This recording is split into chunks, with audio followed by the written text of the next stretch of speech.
All right, so hey you guys, how is everything? Okay, yep, you see my 4 month old here. She'll be 5 months soon, and y'all, this is life. Um, my work purpose does not stop because of children. It's just not possible, and I don't have to choose. So today I'm choosing work and mom life. So, um, Hi, I'm Crystal. I am the founder of Fearless Money Inc. I am a rejection and transitions coach. Um, y'all, that's my first time putting that out there. But I founder of Fearless Money Inc. Let me not get distracted. So Fearless Money Inc. What we do there, it's a nonprofit organization. 501c3 is pending, and we help wives conquer rejection or overcome rejection and handle life's transitions fearlessly through their faith and their finances. Y'all, we are tweaking that every day as we go. I would definitely say Fearless Money Eat was birthed out of my own life and situation. So, yeah, and that'll be another story to be told again. So it is May. It is Mental Health Month, Awareness Month, and so what better time to talk about um, transitions? That's going to be my main topic right now because that is kind of where I'm at in my mind, like processing transitions that I've gone through, especially how I've handled them, becoming aware of them, especially the transition of moving from Georgia to Florida, just picking up. We did it in a 3 month time. It was not a plan. We didn't have any money saved. It ain't like we have a backup plan when we come here. We just went with the flow of things and it all worked out. And so I want to share how I handled that transition as a wife, as a mom, just as Crystal, the individual, and where I was at that time in my life, even mentally, and how I overcame rejection in this transition, how I overcame self sabotage, how I overcame, even rejecting myself and sabotaging myself with my mindset and just sabotaging um, the change that was happening, and it was a change that I knew that needed to happen. So I took necessary steps or strategies, precautions to not sabotage this transition. So, and this will be a multi-series thing, like multiple videos, because it'll be a very long video if I talk about everything in one time. So yeah. So the first thing that happened was, okay, so we moved to Georgia in February of 2021. And at the time, y'all, I didn't even know that this was going to happen. Like, our move pretty much happened in like 52 days, like 55 days or something like that. Less than 3 months, less than 2 months, actually. But I knew there was a time where I knew something big was about to happen and I didn't know what it was. So I knew that, just I felt it, y'all. I felt it in my mind, my body. Like, you just feel it in your environment around you. Like, there's a change that is about to happen and I need to be prepared for it, whether it's good or bad, like. So I would go back to like September 2020 is when I really like got in that mindset of like, okay, a change needs to happen, something needs to happen. And what was going on in my life at the time, as a wife, as a mom, just as Crystal, I had been trying to like just do a lot of different things in business, as a mom, as a wife. Like, a lot of things just didn't feel good in my environment where I was at. And y'all, I'm from Florida. I've been there all my life. So, born and raised. So, but the things around me, like our church, family life, relationships, trying to accomplish different things, nothing was flourishing or thriving. Nothing was moving forward. It was always, okay, I'm starting over. I'm doing this, I'm doing that. My marriage is not changing. My mom life is burning me out. The people around me, I feel like the people around me are just standing over my shoulder watching, what I'm going to do. And I felt like, I had given a lot of my own power away to people like authority over me. So I would say parents or leaders, spiritual leaders, spiritual parents or whoever. I just felt like I had given too much of myself away in a lot of different areas, and it was starting to weigh really heavy on me. So I knew something needed to change. So I was heavy in devotion, heavy into praying, and just, asking God to, do different things. And in September, I felt that something needed to happen and something was about to happen. So let me prepare for this. So the first thing that started to happen is I stopped talking to people that I would turn to in my time of despair, or if I felt discouraged, or if I was just going through some kind of life issue, I would turn to specific people to talk to them. That was the first thing I started to do. I started to eliminate, my conversations with people, because I did not want to be bombarded with opinions. And because I knew that this change was about to happen, I knew that I couldn't really talk to anybody about it because they wouldn't understand, because I couldn't really say what was going to happen. But I knew that for me and my mindset, I had to eliminate the conversations with people and kind of lay low as this change started to happen. So that was the first thing. So I would be constantly texting or on the phone with people, or, oh, hey, I'm going through this, and my husband did this, and why isn't this? And so I stopped that because I was tired of hearing myself, honestly. So I was like, okay, I'm not going to talk to nobody. So during that time, I was heavy in journaling and still just praying a lot and stuff like that. That was the first thing I started to do. Well, first thing I started to do was be aware of a change was about to happen, and I had to get myself together and prepare for that so I don't mess it up. So I guess, honestly, I knew that it was going to be something good, but it was going to require a lot of emotional strength. So I eliminated the opinions of people that I had allowed to have a lot of say-so in my life. And when I say a lot of say-so, I say like I had given them the authority to give me their opinions, and I absorbed their opinions. So whatever they said, I wouldn't really say, okay, I'm not going to do that. Okay, that's good advice. Okay, I'll keep that. I won't keep that. Like, I absorbed everything, and I found myself self-sabotaging in that way. I didn't know how to filter through the advice. And then I felt like a lot of the advice I was getting was more of, they were coming at me because they knew me in that time in my situation. So they knew my living situation, they knew my life, they knew like some things going on in my marriage, what was going on with me spiritually, mentally, financially, emotionally. So the people that knew so much about me, I started to get rid of them because I didn't want advice or opinions from a place of the present me. So that was the first thing. The second thing was I needed to talk to somebody.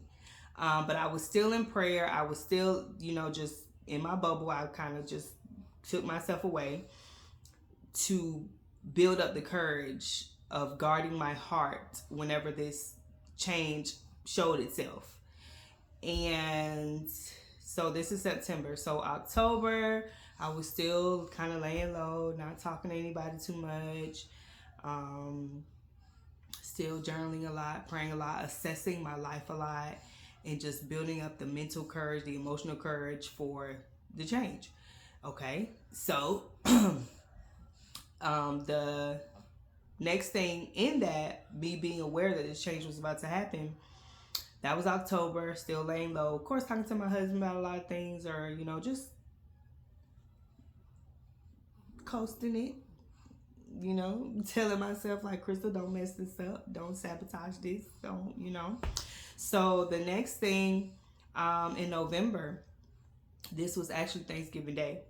My husband and we had a conversation, and it was like 2 a.m. in the morning. And we had this conversation about moving again. And it was specifically to move to Georgia again. Now, again, because we made an attempt about 2.5 or 3 years earlier and it didn't work out. But for probably, since we had our son, which was back in 2011, we always had the desire to move here to Georgia. We just never took steps to do it. Maybe we felt like it was just out of our reach. Maybe it was because of what we were going through mentally, emotionally. We did not see our vision as something to go after, or prioritize it. So Thanksgiving night into the next morning, we had this conversation, and my husband was just like, let's try moving to Georgia again. And we talked about it, and I was just like, okay, let's do it. It was, like, I'm for real. Let's do it. And I think at that moment, me and my husband were in agreement with making a big change not only for ourselves, but for our family, because we knew we needed it. We knew that we needed to make a very drastic change so we can forge a new path and go after the things that we wanted, but we knew that it wasn't going to happen back home in Florida. So I was like, yeah, okay. But it was like, that was a lot of anxiety that came along with that. So my other daughter is here and made an appearance. But even after we came into agreement, we knew that we were serious this time. And we were willing to do whatever we needed to do to make it happen. But it still wasn't like, okay, the next day came and it was like, did we really talk about that? But for me, I felt a very strong feeling that this was the transition that was about to happen. Now, mind you, let me go back, because this was November, Thanksgiving night into the next morning, we had this conversation. And I felt the feeling in September. So I had already started to prepare myself for whatever this transition was going to be, or this change was going to be. So my husband and I had the conversation. I was like, okay. There was no sense of urgency after that between me and him, but for me, it was. So about 1 or 2, 3 days after our conversation, I wasn't going to let it go. I was like, okay, we're going to make this move. This is it. This is the transition that was going to happen. It was scary, because it was like, we're coming here, we're leaving everything we know, our normal, our comfort zone, our everything, my parents, his family, and we were going to move to Georgia, where we really knew nobody but his aunt. But we knew it had to happen. So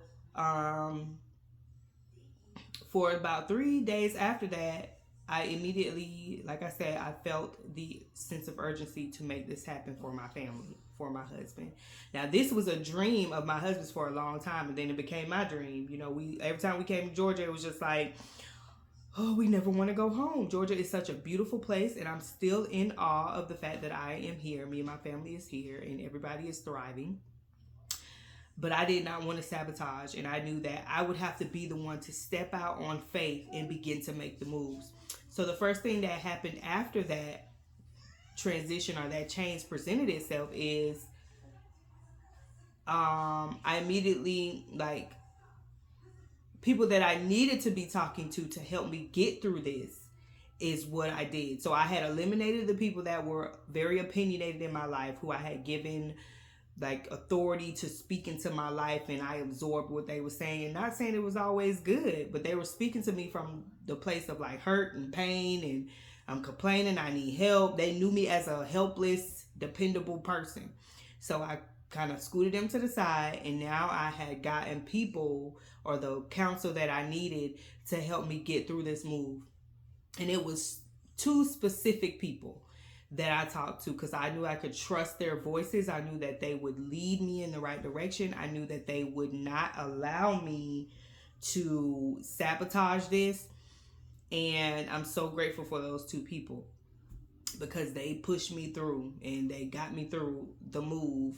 Three people, honestly, and I got um a, a therapist. I went and saw a therapist because I knew that I needed help with overcoming the rejection of my parents and overcoming the rejection of other people who we loved and trusted, but we knew that we couldn't go to them to talk about this. So that's a whole nother topic right there, y'all, to even talk about, like, when you going through life transitions and you become aware of what place people really hold in your life. And then when you immediately realize that I love them, I trust them, we're so close, but I can't even go to them and tell them that we're about to make this move, knowing that they'll support us and they'll love us and they'll send us away properly, it hurts. So I knew I had to I started praying the scripture for the Lord, for God to guard my heart, because I knew the pain of what these people would say, how they acted. I had to prepare myself for that. And it happened the way that I knew that it would. So me, prepare myself emotionally to be emotionally strong was very important before the transition even made an appearance. Because I knew that everybody was not going to agree with us doing this. So we didn't hide it. We just protected ourselves. And the people from the outside looking in, they would think that we're hiding it or we should have told them. But at the end of the day, we're adults. So like I said, like, the people looked at us as if we just didn't have no control over anything. We couldn't do anything. We couldn't afford to do anything. That's how people saw us. So that's how like, we needed to change our lives to do better. Because they talk to us from, like, down here versus seeing us up here, or our future selves. So the people that came into my life, one of them knew us, but they knew where we were coming from. They knew how to give us strength and wisdom and that push that we needed and that accountability that we needed to push through this. And a friend of mine, she was the same way. She was like, oh, good, y'all need this move, y'all need to do this. And then going to therapy was another thing that really helped me overcome, telling my parents, specifically my dad. I was not afraid to tell my mom, but I was my father. So getting through that and getting through telling, like, our other people who we loved dearly, that was like the first part, y'all. It's only the first part of what I did to go, get through this. I prayed, but I also, did what I had to do. And it required me to be very strong. It required me to become someone else in that moment, because I knew that, okay, I kept telling myself, I was like, I cannot sabotage this. I can't mess this up for myself. I can't mess this up for my husband, because this is a dream of his, a dream of ours. I can't mess this up for our future, because we didn't know. Like, everybody thought we had plans to do this. Everybody thought we moved here. Automatically everybody assumes that you're moving for, okay, what job you have? What? We didn't have nothing in place, y'all. And honestly, after that talk of us moving here, that was November, we didn't know, we never talked about coming here to, like, okay, this date we're gonna drive to Georgia, we're gonna look around.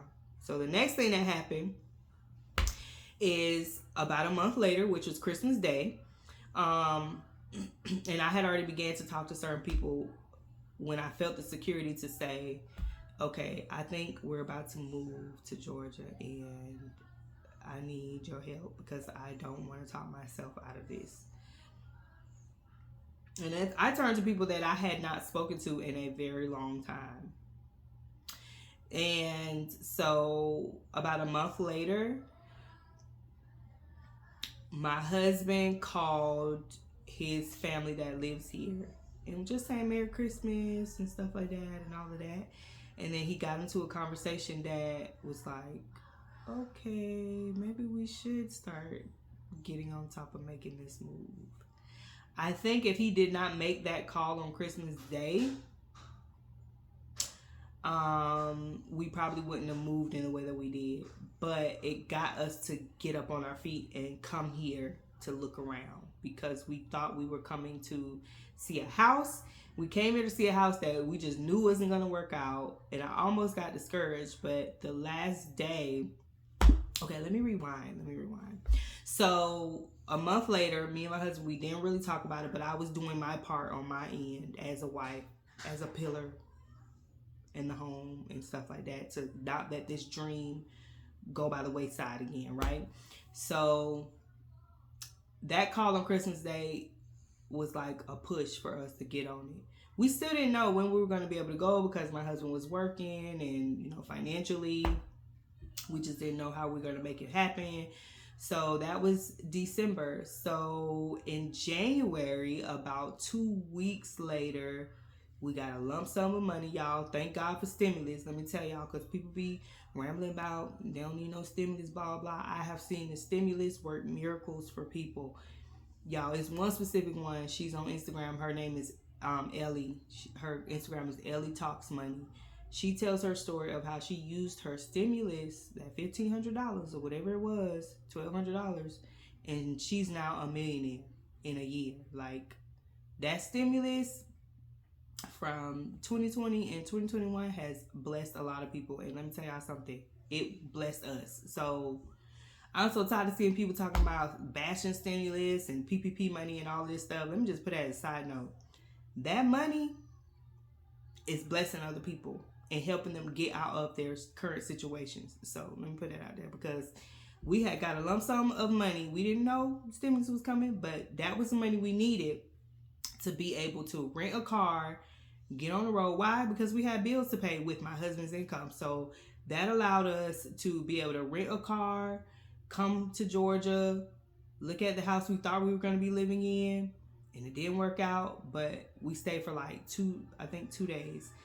The morning we came back, we were headed back home.